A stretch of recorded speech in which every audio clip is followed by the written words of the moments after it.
हिंदू धर्म में बड़े बड़े पाप कितनी जल्दी नष्ट हो जाते हैं, ख़त्म हो जाते हैं, वो मैं आपको सुना रहा हूँ। देखें, ये जो पुस्तक है ये है स्कंद पुराण। स्कंद पुराण का काशीखंड है। काशीखंड का चौथा पार्ट है। आपको गूगल पे ये चौथा पार्ट, अलग अलग पार्ट में 4 पुस्तकें हैं, तो उनमें से ये चौथी पुस्तक है, चौथा पार्ट है और उसका दूसरा अध्याय है। पार्वती शिव जी से सवाल करती है तो शिव जी जवाब देते हैं।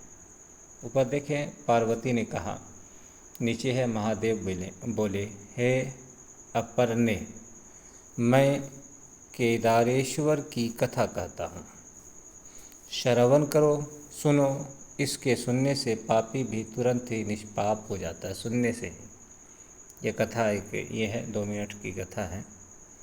उसके बाद क्या है कि जो पुरुष आदमी दृढ़ चित्त होकर केदारेश्वर की यात्रा करने की इच्छा करता है, उसके जन्म भर के संचित पाप उसी क्षण में नष्ट हो जाते हैं। सिर्फ यहाँ जाने का इरादा करता है तो जन्म से जो जितने पाप हुए थे वो पाप उसी वक्त इरादा करते ही ख़त्म हो जाते हैं। आगे क्या है,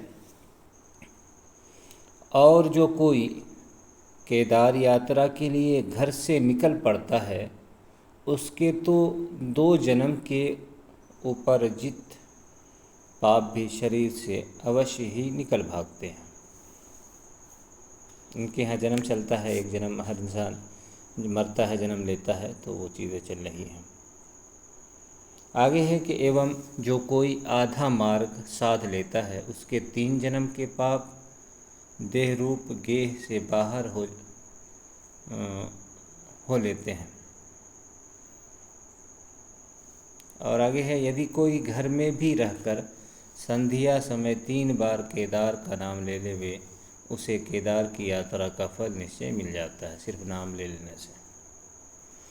आगे देखें, केदारनाथ के शिवालय का शिखर देख और वहाँ का जल पीकर सभी कोई अपने 7 जन्मों के पापों से छूट जाते हैं। इसमें कुछ संदेह नहीं। देखें कितना जल्दी पाप नष्ट हो रहा है। यहाँ आगे है एक कुंड है, उसका नाम है हर पाप कुंड। तो इस कुंड में स्नान और केदारेश्वर के पूजन से तो करोड़ों जन्म के पातक छूट जाते हैं, ये बात निश्चित है। यहाँ देखें,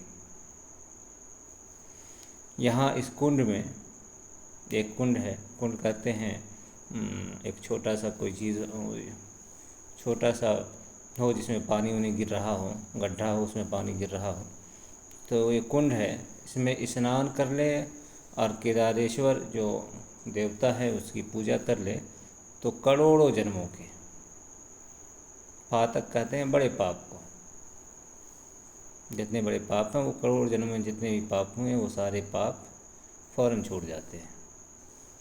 ये शिव जी कह रहे हैं पार्वती से। आगे है कि यदि कोई हर पाप में स्नान आदि कृतियों को कर अपने हृदय रूप कमल में केदारेश्वर लिंग को रख कर एक बार भी प्रणाम करे तो वो अंत में मुक्ति को प्राप्त कर लेता है। ये यहाँ से ये हो गया। आगे भी है कि यहाँ श्राद्ध करने से उसके 7 पुरुषों का उद्धार हो जाता है एवं मनुष्य मेरे लोक में चला जाता है। यहाँ फिर यहाँ से एक कथा है जो आगे तक चली है। तो कहने की बात यह है कि देखें कि कितना इनके यहाँ बड़े बड़े पाप, कई जन्मों के पाप, करोड़ों जन्मों के पाप सिर्फ नहा लेने से ख़त्म हो जाते हैं। तो इन लोगों को ये चीज़ खबर हो तो फिर समझ ही सकते हैं कि ये लोग क्या कर सकते हैं।